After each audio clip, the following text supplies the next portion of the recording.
दोस्तों स्वागत है सभी का हमारे YouTube channel mister Pathan YouTube channel पे। तो आज हम आपके लिए लेके आ चुके हैं जीव विज्ञान का जीव विज्ञान का वेरी इंपॉर्टेंट पेपर होने वाला है। तो दोस्तों वीडियो को लास्ट तक बने रहें और आपका 70 नंबर का पेपर दिया जाता है और उसके बाद में वो एनुअल एग्ज़ाम 2024 के लिए वेरी इंपॉर्टेंट पेपर होने वाला है। तो ए सेट का पेपर है, ठीक है। आप लोगों ने बहुत कमेंट किया कि सर जी आप 20,000 का पेपर लाइए, तो मैं आपका कमेंट पढ़ के मैंने ये वीडियो बनाया, ठीक है। तो वीडियो को शुरू से लेकर लास्ट तक ज़रूर से देखते रहिए। तो इसका 70 नंबर का पूर्णांक होता है और 3 घंटे 15 मिनट का समय दिया जाता है, ठीक है। तो चलिए वीडियो को स्टार्ट करते हैं। 3 घंटे 15 मिनट का इसका समय दिया जाता है, 3 घंटे 15 मिनट का। तो इसी प्रकार के बहुत से मॉडल पेपर हम रिव्यू करते हैं। ऐसे यह और मॉडल पेपर की रिव्यू के लिए मिस्टर पठान एजुकेशन चैनल को सब्सक्राइब एंड बेल आइकन को प्रेस करके ऑल पे सेलेक्ट करके, ताकि हमारा जो भी नया नया मॉडल पेपर में बनाओ वीडियो, तो उसका आपका लेटेस्ट वीडियो आपको मिलता रहे। चलिए हम वीडियो को स्टार्ट करते हैं। तो सबसे पहले हम निर्देश पढ़ते हैं। निर्देश में प्रारंभ के 15 मिनट परीक्षार्थियों को प्रश्न पत्र पढ़ने के लिए निर्धारित दिया जाता है, ठीक है। और ये निर्देश हैं। आप चलिए हम प्रश्न को स्टार्ट करते हैं, कैसे कैसे प्रश्न दिए गए हैं। सो दोस्तों यहाँ पर पहला प्रश्न दिया गया है, देख सकते हैं। पहला प्रश्न ये दिया गया है, संगठित केंद्रक का अभाव होता है। संगठित केंद्रक का अभाव कहाँ होता है? तो आपका नीले हरे शैवाल में ये आपका करेक्ट ऑप्शन हो जाएगा। यहाँ पर नीले हरे शैवाल, ठीक है। तो चलिए हम नेक्स्ट प्रश्न देखते हैं। सो दोस्तों हमारा नेक्स्ट प्रश्न दिया गया है। नेक्स्ट प्रश्न ये दिया गया कि देख सकते हैं कि दिया गया कोशिका विभाजन के समय डीएनए का स्व-द्विगुणन होता है। कोशिका विभाजन के समय डीएनए का स्व-द्विगुणन कहाँ होता है? तो आपका हो जाएगा यस प्रवस्था में होता है, G1 प्रवस्था में, G2 प्रवस्था में, और ये सी वाला आपका करेक्ट ऑप्शन हो जाएगा, यानी यस प्रवस्था में, ठीक है। यस प्रवस्था में आपका यस प्रवस्था में करेक्ट ऑप्शन हो जाएगा। तो दोस्तों हम नेक्स्ट प्रश्न देखते हैं क्या दिया गया है। दोस्तों यहाँ पर ग नंबर प्रश्न है, एक स्वस्थ मनुष्य का 1 मिनट में श्वास कितना लेता है? एक स्वस्थ मनुष्य 1 मिनट में श्वास कितना लेता है? तो यहाँ पर ऑप्शंस दिए गए हैं, 4 ऑप्शंस। तो इसमें से आपका करेक्ट ऑप्शन हो जाएगा वो ऑप्शन आपका हो जाएगा ये ऑप्शन नंबर सी, 12 से 16 बार आपका ये करेक्ट ऑप्शन हो जाएगा। तो दोस्तों हम नेक्स्ट प्रश्न देखते हैं, कैसा प्रश्न दिया गया है। दोस्तों यहाँ पर घ नंबर प्रश्न दिया गया है कि मनुष्य के मस्तिष्क में ताप नियंत्रण केंद्रक स्थित होता है। ताप नियंत्रण केंद्रक स्थित होता है। तो आपको ये 4 ऑप्शंस दिए गए हैं। तो इसमें से कौन सा आपका सही हो जाएगा? तो आपका ये वाला हाइपोथैलेमस ये वाला ऑप्शन आपका करेक्ट हो जाएगा। तो दोस्तों हम नेक्स्ट प्रश्न देखते हैं। क्या दूसरा नंबर का प्रश्न दिया गया है। दूसरा नंबर के प्रश्न दिया गया है कि अमोनिया, यूरिया तथा यूरिक अम्ल में सबसे अधिक विषाक्त पदार्थ होता है। ये 3 है, इसमें से 1 नंबर का प्रश्न आपको दिया गया है, ठीक है। तो अमोनिया, यूरिया और सबसे अधिक मतलब यूरिक अम्ल में दोनों से सबसे ज़्यादा विषाक्त पदार्थ कौन सा है? तो आपका ये अमोनिया, यूरिया होता है, ये आपका बहुत विषाक्त पदार्थ माना जाता है, ठीक है। नेक्स्ट देखते हैं क्या प्रश्न दिया गया है। ख नंबर प्रश्न दिया गया है, स्नायु किसे कहते हैं? ठीक, स्नायु किसे कहते हैं? तो 1-1 नंबर का प्रश्न है, इसको आप आसान से सॉल्व कर लीजिएगा। दूसरा नंबर ग नंबर प्रश्न है, 100 मिली रक्त में सामान्यतः O2 की मात्रा कितनी होती है? तो 95 से 100% तक इसका होता है, ठीक है। 95 से 100% तक। तो नेक्स्ट प्रश्न देखते हैं। घ नंबर प्रश्न दिएगा, प्रकाश संश्लेषण संबंधी शोध में प्रयुक्त शैवाल का नाम लिखिए। प्रकाश संश्लेषण संबंधी शोध में प्रयुक्त शैवाल का नाम लिखना है। तो इसको नाम लिख देने 1 नंबर आपका फिक्स हो जाएगा, ठीक है। तो दोस्तों हमारा नेक्स्ट प्रश्न क्या दिया गया है देखते हैं। ड नंबर प्रश्न दिया गया है, एक खाने योग्य कवक का नाम लिखिए।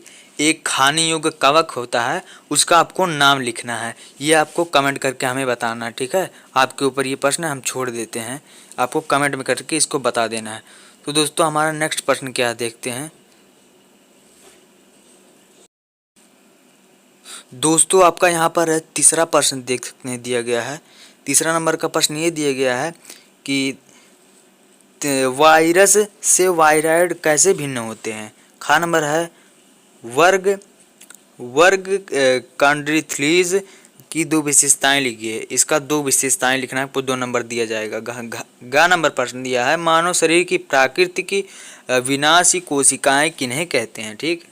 घा नंबर प्रश्न है पॉलीपेप्टाइड श्रृंखला के प्रारंभ और अंतिम छोर को क्या कहते हैं। पॉलीपेप्टाइड श्रृंखला के अंतिम और मतलब अंतिम और प्रारंभ के छोर को क्या कहते हैं। अड़ा नंबर प्रश्न है फेफड़े के चारों ओर दोहरी झिल्ली का नाम और उसके महत्व बताइए, ठीक। बहुत इंपॉर्टेंट प्रश्न है, तो इसको आप लर्न कर लीजिएगा। तो नेक्स्ट हम बताते हैं।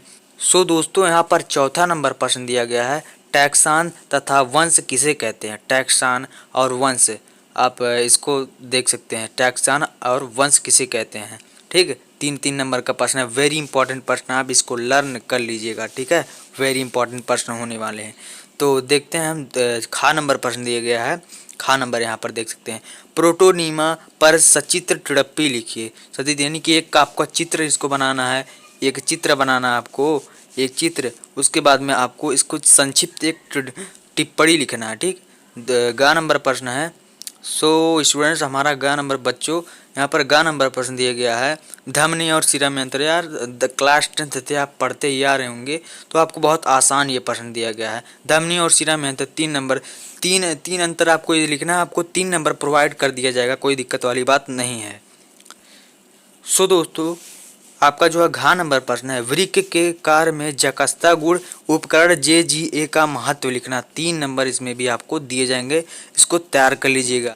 5वां नंबर प्रश्न दिया गया है बच्चों जंतु शरीर में जल की उपयोगिता लिखिए। जंतु शरीर में जल की उपयोगिता आपको लिखना है, 3 नंबर प्रोवाइड कर दिया जाएगा आपको, ठीक है। तो नेक्स्ट प्रश्न देखते हैं स्टूडेंट्स।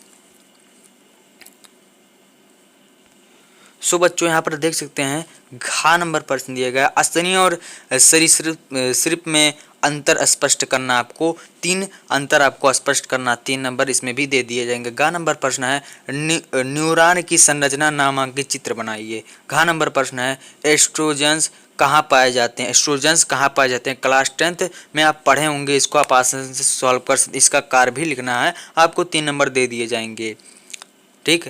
तो आप 6वां नंबर प्रश्न देखते हैं हाइपैथिडियम पुष्प कर्म पर मतलब टिप्पणी लिखना, आपको 3 नंबर दिया जाएगा। 3 लाइन में आपको 3 लाइन में लिखना है, आपको 3 नंबर दे दिए जाएंगे।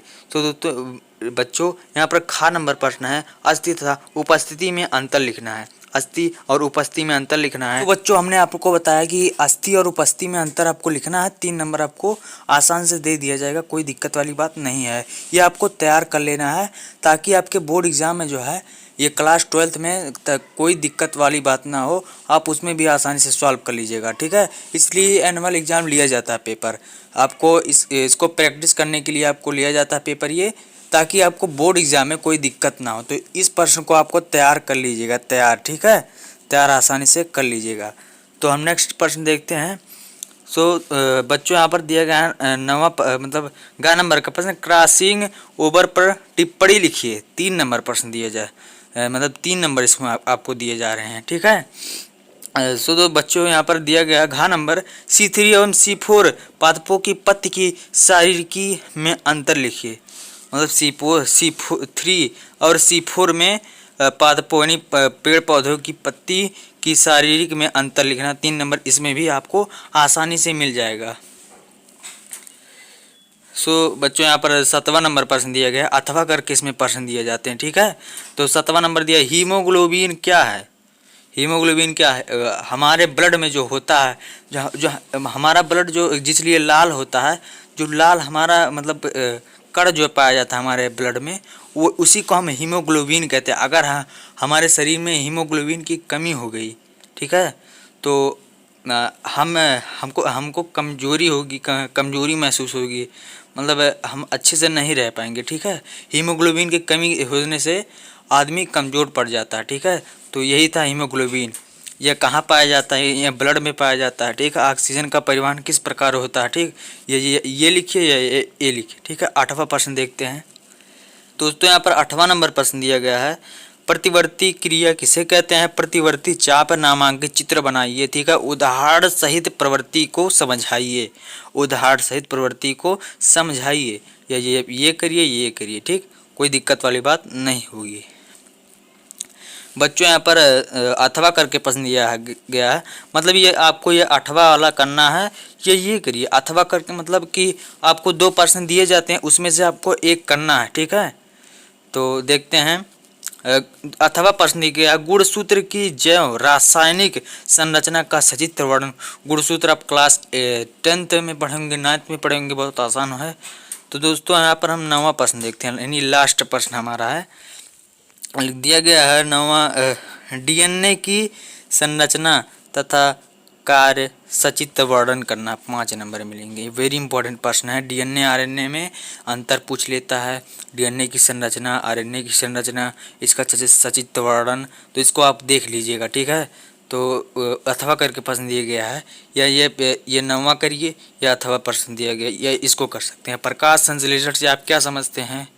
यानी प्रकाश संश्लेषण अपने भोजन स्वयं बनाता है, ठीक है। यानी पेड़ पौधे के बारे में आपको यहाँ पर लिखना है। इस प्रक्रम में आप प्रकाशीय अभिक्रिया का वर्णन करना, ठीक। सो दोस्तों, मतलब यही था आपका बच्चों पेपर, यानी यही था आपका पेपर जीव विज्ञान का, ठीक है। इस प्रश्न को अगर आप तैयार कर ले गए तो आप मतलब बोर्ड एग्जाम में कोई दिक्कत वाली बात नहीं होगी। आप 70 में 70 यानी 100 में 100 नंबर आप बोर्ड एग्जाम में भी फोड़ के आएंगे, कोई दिक्कत वाली बात नहीं। अगर आपको इसी प्रकार की मॉडल्स पेपर चाहिए तो मिस्टर पठान यूट्यूब चैनल को लाइक एंड सब्सक्राइब करके बेल आइकन को प्रेस करके हमारे चैनल को फॉलो कर लीजिएगा, ठीक है। तो चलिए मिलते हैं नए टॉपिक के साथ, तब तक के लिए जय हिंद, वंदे मातरम।